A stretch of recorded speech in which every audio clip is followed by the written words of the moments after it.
Rosencrantz and Guildenstern Are Dead may have won the Golden Lion at the Venice Film Festival, but it's not a particularly good movie, if by the word you mean a story with forward movement or a personal use of the medium by a director with a distinctive touch. Rather, it is an entertaining adaptation of Stoppard's play that happens to be directed by the writer himself. The film thus provides a virtually unique example of an adaptation of a major work from another medium directed by the man responsible for the original. Stoppard's service as director inevitably foregrounds issues about the relative importance of the script and the competing claims of writing and directing. While Stoppard is modest about his filmmaking abilities, and his interview on the supplementary DVD is well worth watching, that doesn't make the central question raised by his participation go away. Who is best qualified to realize an adaptation to its full potential? At first, the answer seems obvious: the person who wrote the original.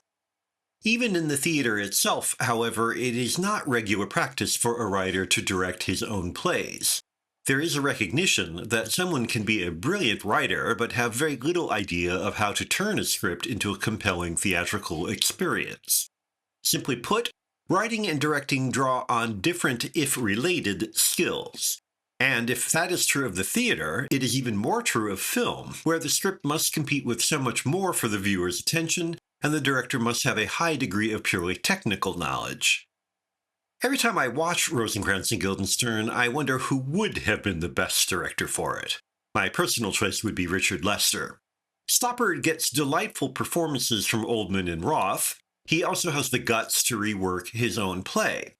What is lacking, however, is a thorough reimagining of the material for film.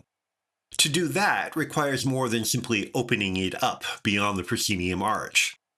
As the French critic André Bazin noted long ago, theatrical adaptation needs a fundamental rethinking of the relationship between the dialogue and the spaces surrounding it. To perform such an operation requires cinematic instincts as profound as Stoppard's theatrical flair.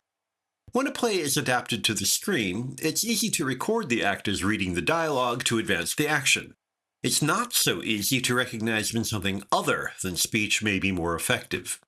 Stoppard's writing will always be witty. His original screenplays adroitly combine the cinematic and the theatrical. But getting the most out of his wordplay is probably best left to someone who can level the writing's importance, who knows how to make the surroundings live as thoroughly as the dialogue.